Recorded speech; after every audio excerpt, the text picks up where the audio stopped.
This is Optimal Startup Daily, episode 725. How to navigate hybrid office dilemmas, hybrid work tips, and meeting overload. Both by Julie Morgenstern of juliemorgenstern.com. And I'm your host and narrator. My name is Dan, and I'm here with you every single day, including weekends and holidays, reading to you from some great blogs on entrepreneurship. Today I've got 2 posts for you from Julie Morgenstern, and I'll tell you more about Julie right after the posts. So let's get right to it as we optimize your life. How to navigate hybrid office dilemmas, hybrid work tips, by Julie Morgenstern of juliemorgenstern.com. While a hybrid work environment proves beneficial for most people, it still leaves some just a little confused. During the pandemic, more and more companies found hybrid work environments more useful for getting the work done, and since then, it has become a normal way of working. Although some companies are still trying to see the full benefit of it, here's what we know. The hybrid work environment still leaves some employees baffled. The dilemma is they're still not sure how to treat this new work environment.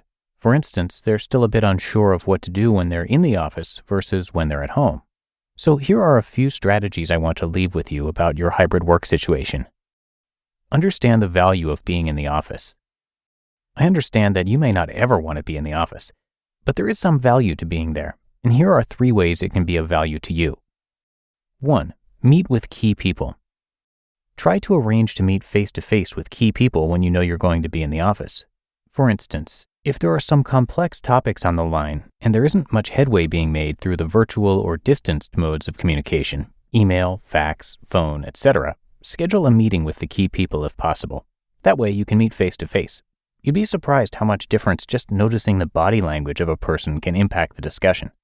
So when you've got some brainstorming or debating to do around critical problem-solving topics, face-to-face meetings always work best. 2. Meet new people. The office couldn't get any crazier than during the pandemic. People were leaving, people were coming. People were doing both with a hybrid setup. Now you see them, now you don't. I'm sure the term disarray is an understatement. My point is that there are people in your office that you probably haven't met in person. Take the time to bond with new coworkers and build new relationships. When you're in the office, cultivate new relationships, but reinforce those old relationships too. It's so much easier to work remotely when you've built relationships with your peers. And 3, seize the energy. Being able to work from home is great. Your priorities are more in line with what's important, and you still get to work at work you love doing. But if we could be honest for a moment, sometimes it's welcoming to be around other working people. We can easily lose our focus, and being around our working peers can help us get back on track. There's a certain energy and buzz you get when you're in the office. People are moving, things are shaking. Yeah, it's a little rat race, but you could probably use it. It's like your best cup of coffee for the week. Use that to your advantage. Take that energy and build on it for the work you do from home the following week. Going into the office from time to time shouldn't be a problem. In fact, it's a good thing.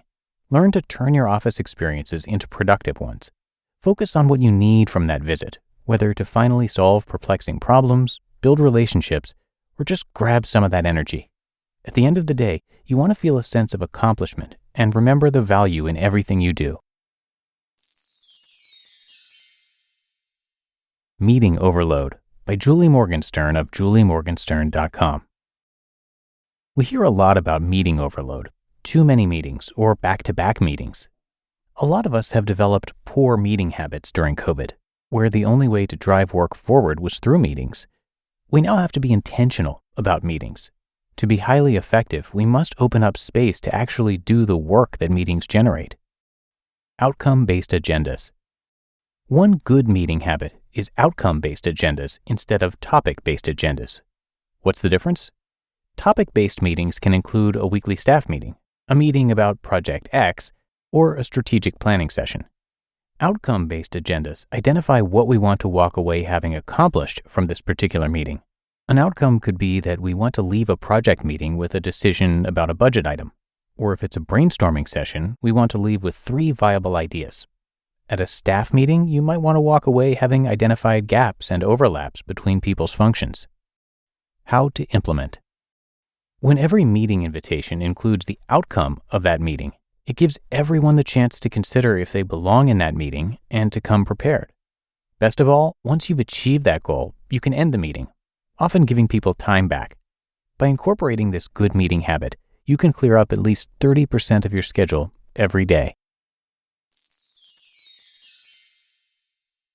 You just listened to the posts titled How to Navigate Hybrid Office Dilemmas, Hybrid Work Tips, and Meeting Overload, both by Julie Morgenstern of juliemorgenstern.com.